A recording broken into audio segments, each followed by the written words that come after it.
പാലക്ക് കഴുകിയിട്ട് 2 ഗ്ലാസ് വെള്ളം നന്നായിട്ട് തിളച്ച ശേഷം അതിലേക്ക് അല്പം ഉപ്പും കൂടെ ചേർത്തിട്ട് ഒരു 2 മിനിറ്റ് ഒന്ന് ഇളക്കിയിട്ട് അല്പം തണുത്ത വെള്ളത്തിലേക്ക് മാറ്റാം.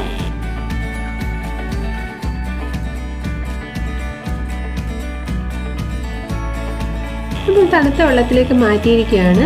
ഇനി നമുക്ക് ഇത് മിക്സിയുടെ ജാറിലേക്ക് ഇട്ടിട്ട് അരച്ചെടുക്കാം.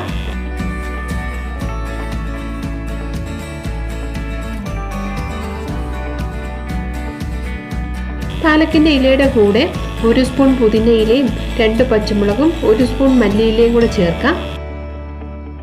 ഇനിയിപ്പോൾ പുതിനയുടെ ടേസ്റ്റ് അല്ലെങ്കിൽ മല്ലിയില ഇടുന്ന ഇഷ്ടമല്ലെങ്കിൽ പുതിനയും മല്ലിയിലയും ഒഴിവാക്കിയിട്ട് പച്ചമുളകും പാലക്കിൻ്റെ ഇലയും കൂടെ ഇട്ട് അരച്ചെടുത്താലും മതി.